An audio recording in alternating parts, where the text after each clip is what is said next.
a whole chapter each calendar day. Proverbs every day. Proverbs every day.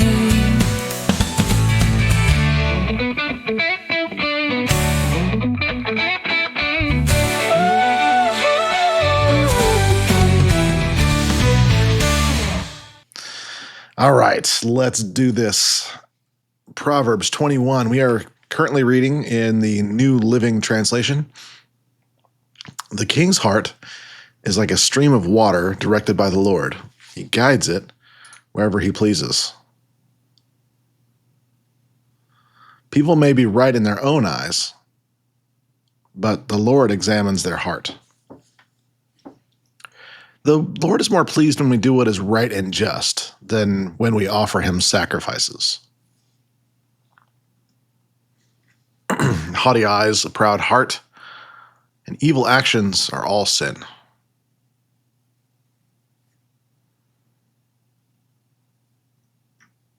I think this speaks to kind of It is an interesting thing to think of where we look as being as sinful. I think this is more of a like a viewpoint kind of a thing. So it's like philosophical here, but it is an interesting thing. I mean, obviously, like your literal heart would not be proud. It's your mindset and the things like that. So I think this is kind of that orientation, that attitude. But they're all.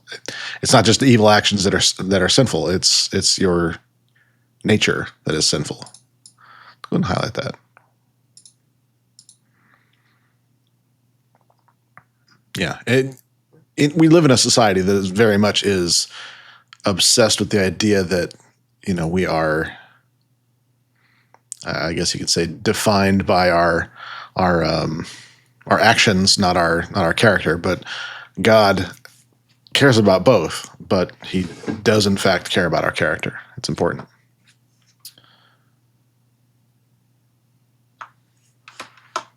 Yes. Okay. Sorry. Switching gears. It's a challenge sometimes. Good planning and hard work lead to prosperity, but hasty shortcuts lead to poverty.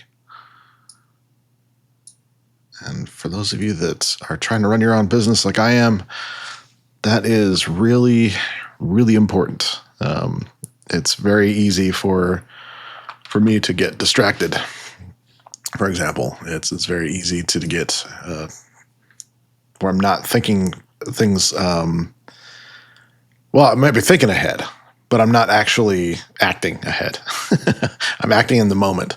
And so trying to kind of either shortcut things or take things that are not in the right order and hoping that that'll work out. And it doesn't. It's just all it's done is taking me away from the plan that I already had that was already leading to prosperity and getting into something that is a dead end.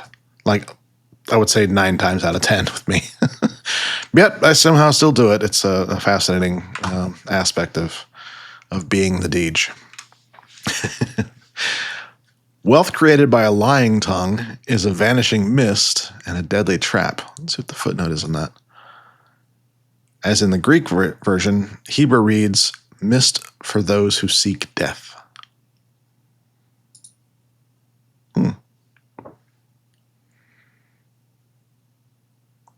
So, yeah. It's one of those, we hate that we have to say it, but it has to be said, right?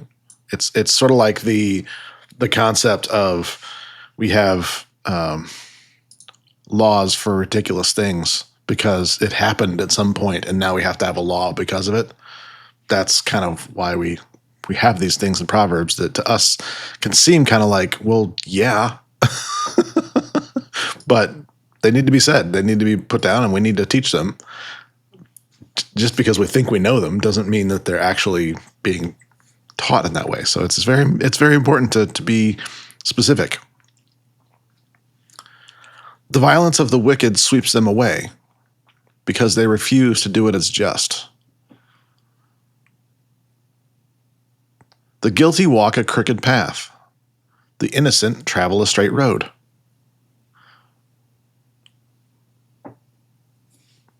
And we've talked before about the whole concept of walking a path and how that relates to our character, not just our actions. I hope that is clear for people. And I was going to mention, by the way, we are here live, and I see that people are on, so feel free to, if you have any observations, since we're live today, feel free to put them into that comment section, and it should show up live here for us. So if you have any observations about verses, you can feel free to do that today. Usually we're pre-recording these days, and it's just a comment after the fact, and so you can actually go live today. It's a bonus. It's better to live alone in the corner of an attic than with a quarrelsome wife in a lovely home. I just realized something too. I need to, for those that hadn't caught it,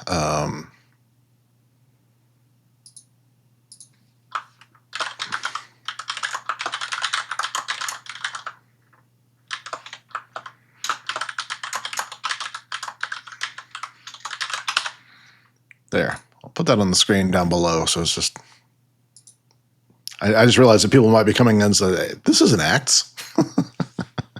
So we'll just have that on the screen for people as they come in. It's a day. Enough said, right?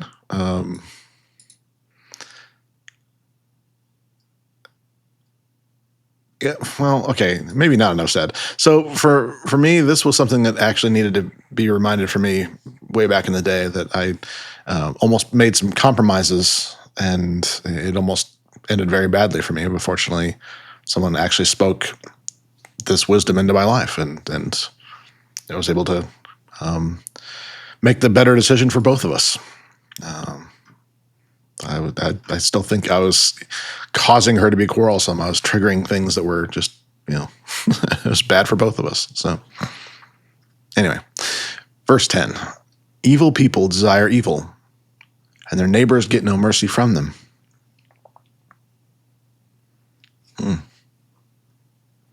Sounds like just a great lifestyle to be living, right? Not. That's sarcasm for those who don't speak that natively. If you punish a mocker, the simple-minded become wise. If you instruct the wise, they will be all the wiser.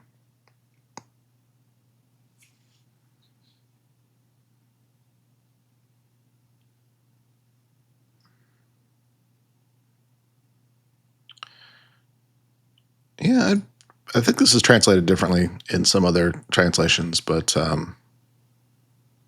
it's the same basic concept. That punishing someone that is a mocker, or somebody that is, trying to discredit you or whatever, that seems intelligent. If they're punished, they can realize the error of their ways and therefore become a little bit wiser.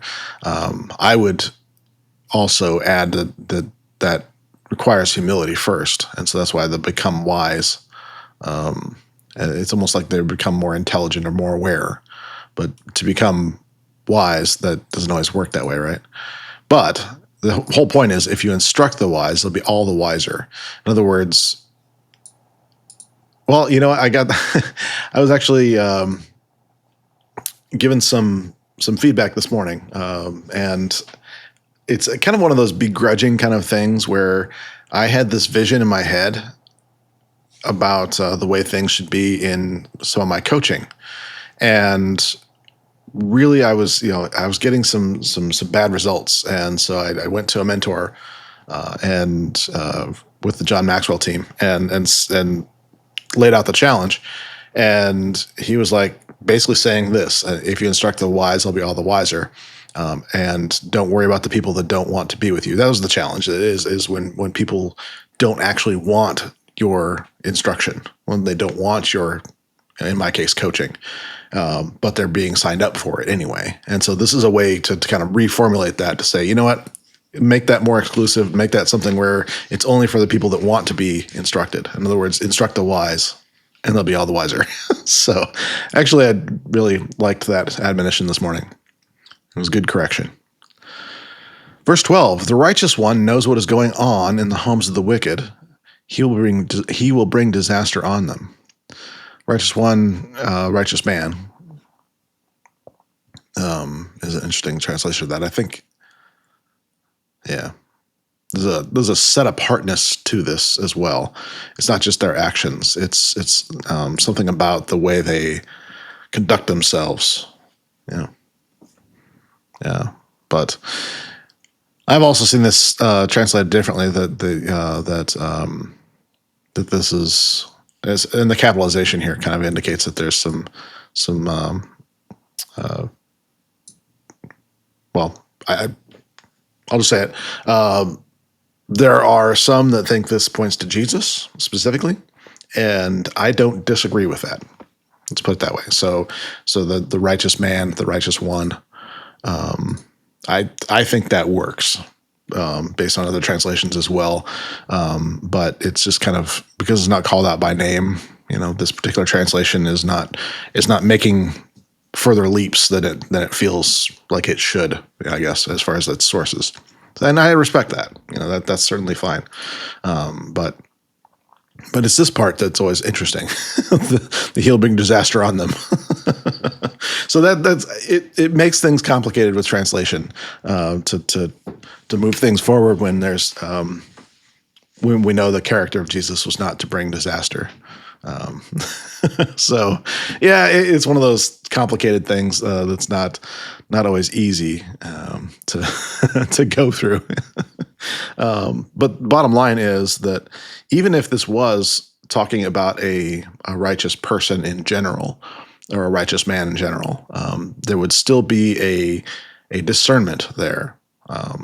Now, whether he's now bringing disaster on them, I don't know about that. This is also potentially a king that is involved here in bringing disaster to the homes of the wicked. Yeah, there's always that potential. The entire book of Proverbs was pretty much almost exclusively for training up new kings, new leaders, this sort of thing. So it does have some possibility there. The reality is we don't know. I think the long and short of it is, hey, don't have a home that is wicked, and we don't have to worry about any of this. But sometimes it's the simple instructions, right? Verse 13, those who shut their ears to the cries of the poor will be ignored in their own time of need. And you know what? Let's go ahead and bring this up, because I did a couple months ago, and I feel I should again. I just feel led to bring this up. And when we delegate, when we say, hey, I pay my taxes, why isn't the government taking care of the poor? When we say, I give at the offering plate on Sundays, why isn't the church taking care of the poor? When we push that away, we are shutting our ears to the cry of the poor. Now, I'm not saying that we should stop doing that. That's not what I'm saying. What I'm saying is that God knows our hearts. God knows our attitudes about these things. If we are in that kind of attitude, instead of being compassionate at all times and watching for the guidance of God in these things, it'd be ignored in your own time of need. So again, God knows the character, and it's not the actions. It's not the outward things here. That's for the world to see and likely judge. God knows our hearts. And so this is a reminder that you can say words until you're blue in the face. You can even do things out in the world that appear good. But it's really God that knows your heart on this, okay? So I'm not the judge of you. I can't say whether you're doing is good or bad. I'm saying that God does. And you should be concerning yourself with that. And so this one we talked about a couple of let's see, sometime in last week, the secret gift calms anger, but a bribe under the table pacifies fury. So this is something that, it's a tool in the belt is basically what this is. It's kind of that whole, it's not instructive. It's not prescriptive. It's descriptive. That's the way they say that. It is not something where we say, be ready for a bribe, and slip that in. It's more of saying that this is something where it's a tool in the belt. Now the thing to note here is that it's a secret gift, and it's a gift, not an expectation of result. And a bribe is something that expects a result. And there's a little bit of a difference there, I think, but that could be just my interpretation of it. But anyway, so that kind of lends itself to it's kind of an opposite of what we read last week. So it's always always fun to have those distinctions. But verse 15, justice is a joy to the godly, but it terrifies evildoers.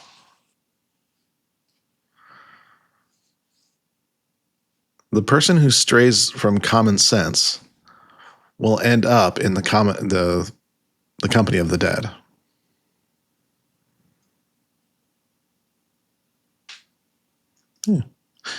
Those who love pleasure become poor.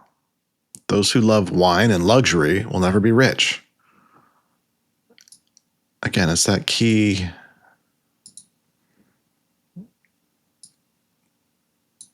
Is that attitude, that character in it. That's really the key here. So if you love these things, then one, financially, it's difficult to get to that point. Not impossible, but difficult but to truly be rich in self, it's hard when your love is kind of misplaced. When you are constantly distracted by other things. In other words, there's a sacrifice of the temporary now for a future result, that sort of thing. Yes. All right. So let's see. The wicked are punished in place of the godly, and traitors in the place of the honest. We get a two for today. It's better to live in the desert than with a quarrelsome, complaining wife. The wise have wealth and luxury, but fools spend whatever they get, which is kind of similar to the above, but I see that, like I was saying, there's a putting off of gratification, and having an attitude of appropriateness, but fools spend whatever they get. And so the wise have wealth and luxury, and the implication here is it's because they set aside, and sacrifice in the short term to become that. Whoever pursues righteousness and unfailing love will find life, righteousness, and honor. Your pathway matters, in other words. Verse 22, the wise conquer the city of the strong and level the fortress in which they trust. Watch your tongue, and keep your mouth shut, and you will stay out of trouble. Mockers are proud and haughty.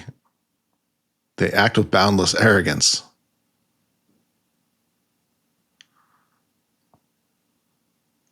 Actually, something about this, my wife and I were talking about on our journey. It is fascinating that this is such a challenge, and it is, like I've said before, we are kind of in a training program to make sure we react. Somebody's click the like button and react to this, and say, if you didn't like it, you unreact, or you like not unreact, you say thumbs down or whatever, and you post an angry comment or whatever. We're trained to react and not to to think. And so there's a level of, on both sides, watching your tongue. And if you want to stay out of trouble, keep your mouth shut. In other words, I'm inviting trouble just by opening my mouth, and that's just appropriate because I feel called to do this. And so here we are. But yeah, trouble may continue to come. Probably will continue to come. Actually, it's just the nature of this. 24. Mockers are proud and haughty. They act with boundless arrogance. And this is just a way to determine what they are. You know, it's that they're known by their fruits. Despite their desires, the lazy will come to ruin, for their hands refuse to work. Some people are always greedy for more, but the godly love to give. A sacrifice of an evil person is detestable, especially when it is offered with the wrong motives. A false witness will be cut off, but a credible witness will be allowed to speak.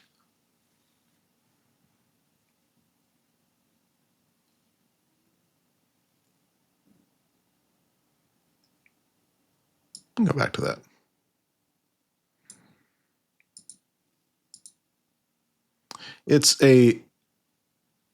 I think the reason to highlight this, the godly love to give, it is a misnomer. The people that are wealthy, hate giving. And it's probably largely true because of, you encounter a few that are like that, and all of a sudden all of them become like that. But it's not your wealth that matters. It's the fact that you are seeking God in things. And if you are, then it doesn't matter how much you have. You love to give. And that's just a way you operate. And I will say that the wealthiest people that I know personally are way more generous than I even think they should be at times. Some of them are like dangerously generous, because they just their mindset is in a different place than mine. Frankly, they're more practiced at that, and so this is something that's a good reminder for me as well, that I need to not fear what I may not have in the future, that sort of thing. But anyway, so that caught my attention. I had to go back to that. Let's go to verse 29. The wicked bluff their way through, but the virtuous think before they act. Yeah. No human wisdom or understanding or plan can stand against the Lord. What did I write down earlier today? Sorry, I gotta grab my notebook here real quick. There's something on that. Oh yeah, it was plan the week, adjust daily. And when it comes to God, even more so, that we think we have these grandiose plans, and God laughs. The horse is prepared for the day of battle, but the victory belongs to the Lord. We hear that a lot, and that's appropriate in both of those verses right there. So, yeah, great stuff. Great stuff.